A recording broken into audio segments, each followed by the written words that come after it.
Hi there, and welcome to Nowhere to Hide. Are laws, or are they merely suggestions? I'm asking on behalf of a few leaders, particularly one in Idaho, Boise Mayor McLean, looking her direction as we try to figure out when lawmakers put a law on the books, are they just offering a suggestion of, hey, if you're not too busy, if you feel like it, maybe when you get around to it, you could consider doing this, or is there a reason those laws are enacted as laws? Let's explore that here in just a moment. All reporters are biased, the Idaho Press Club are biased, all media, newspaper, radio. To be completely blunt here, Brian, and there are plans to expand indoctrination. That's right. Idahoans are also concerned. Horror shot. That line would be moving a little bit farther west. I'm like crying. Nobody wants to see Dark money is influencing policy. Hi there, and once again, welcome to Nowhere to Hide. I'm Brian Hyde.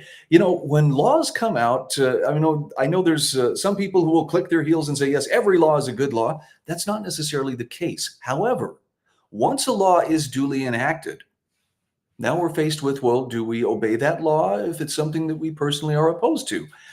Most citizens know, yeah, we do, because, the threat of punishment is enough to keep people in line. But government leaders, on the other hand, particularly some elected officials, especially those who think of themselves as the resistance, they may be tempted to flout the laws, or they may be tempted to otherwise set themselves above the laws. So we're going to examine one law in particular that was passed and signed by the governor, and this is the law that would ban divisive flags in the state of Idaho. Now, Idaho is not the only Western state that did this. Actually, our neighbor to the south and east, Utah, also passed a ban on pride flags, politicized flags, again, divisive flags on government property.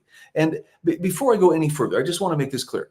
This is about making sure that government is staying in its lane and not promoting a particular ideology, as opposed to, well, we believe this way, therefore government should force everyone to believe that way. I think we had a pretty good feel of what that was like for the last 4 years nationally.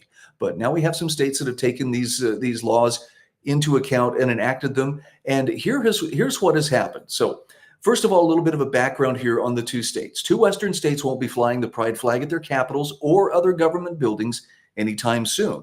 Both Idaho and Utah passed measures this year to restrict what flags state-owned offices and buildings can fly, pushing back on the woke agenda promoted under former President Joe Biden. By the way, a lot of people are breathing a sigh of relief about that, just so we're clear. Representative Heather Scott, the bill's sponsor, said it would reduce division in the state. She told lawmakers last month in the House, we need to get back to unity in this country and unity in this state. This is about uniting. Government should not be putting out ideologies. They should not. It should be a place where we can go and not be lobbied for a political agenda, and that is what this bill will do. Well, that bill was duly enacted, signed into law by the governor, and Utah enacted a similar law last month. But Governor Spencer Cox, a Republican, allowed it to become law without his signature. The Republican-controlled legislature passed the bill with veto-proof majorities, meaning any veto would have likely been overridden. So that didn't stop Cox, who vetoed a 2022 bill that would have prevented male transgender-identifying athletes from competing in girls' sports, from criticizing the measure. He was upset about it and said, well, I just think it's more divisive. Now, Utah's law also applies to schools, and proponents of the measure say they want less politicized classrooms. This is what Representative Trevor Lee, the bill's original sponsor, told a House committee. He said, we are starting to see increasingly more hostile type interactions between different political factions that we have within our society. And that's no different than what we're starting to see a lot within our education system. Our schools should be a place to learn, a place for children to learn, to not feel like they're being pushed or seen as agendas in one way or another as it pertains to political beliefs. So just so we're clear, that's why these laws have been enacted. It's not a matter of, well, the conservatives in their smoke-filled room were sitting around thinking of ways, how can we make marginalized people feel bad, or how can we go out there and find someone else to hate on? No. It was people who've been bringing these agendas forward and trying to push them, particularly onto kids in the classroom or otherwise through government buildings and flying the flag, essentially showing, look, we are the conquerors. We have conquered this territory, claiming it as their own. There's a reason why we call it flying the flag. And it's inappropriate for government at any level to be pushing those ideologies. It needs to be more neutral. And by the way, that applies to flying a MAGA flag. on a city or state building. It's not right. It sends a message that it's again a conquered territory. Hence, that's why I guess the rainbow community wants this so badly to confer some legitimacy upon their agenda. Now, here's the difference though between Utah and Idaho. In Boise, you have Mayor Lauren McLean refusing to remove the pride flag from City Hall despite the state law. You know why she doesn't do it? Because the state law doesn't have any particular punishment. It says, yes, it's against the law to do this. Well, what if I do it? Well, you're not supposed to. Okay, but what's the punishment? Is there any penalty? Apparently not. And so she is going to do this.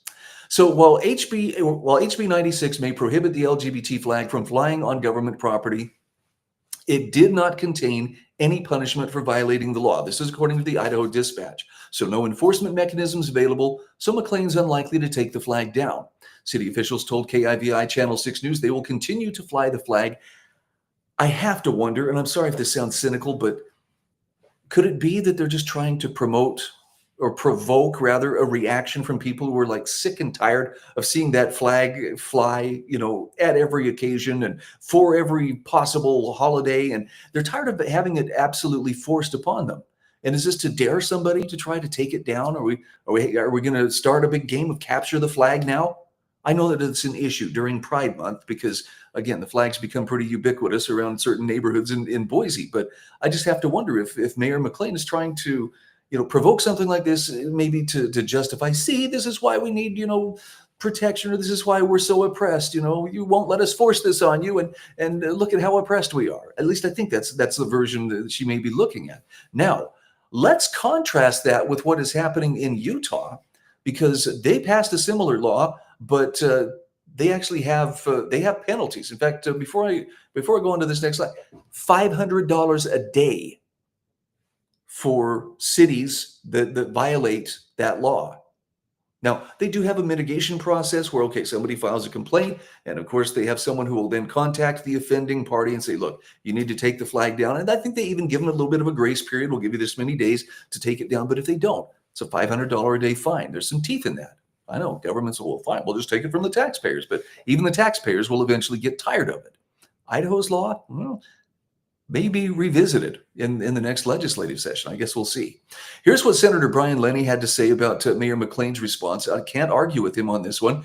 He says, McLean thinks Boise can ignore laws she doesn't like, picking and choosing what to follow. If she can fly her pet flag, what stops someone else from raising a Nazi flag or a BLM flag under the same pretense?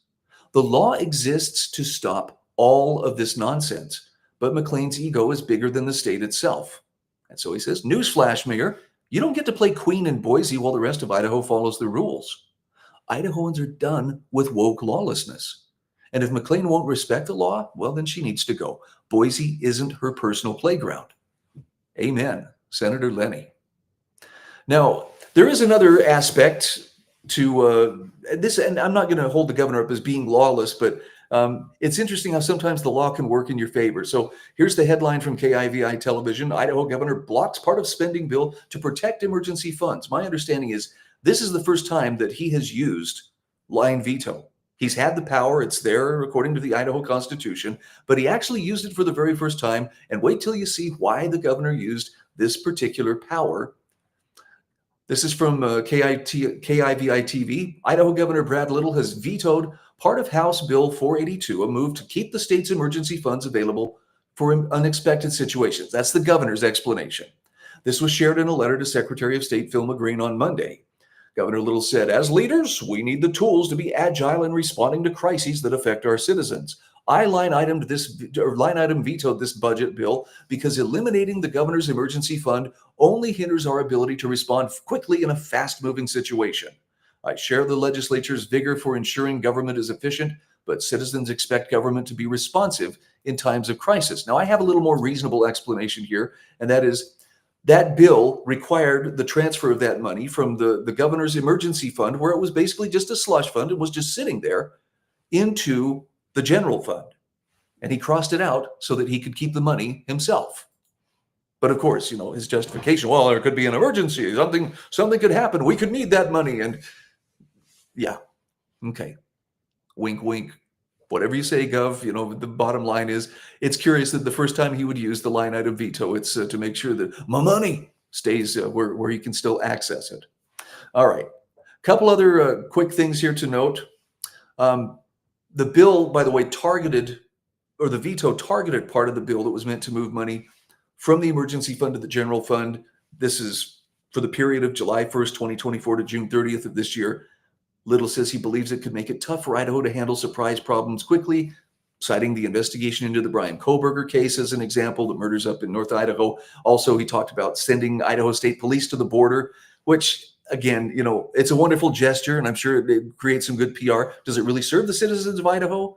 A little more questionable, but, a crisis could arise, and so, he has his justification. Something to keep an eye on.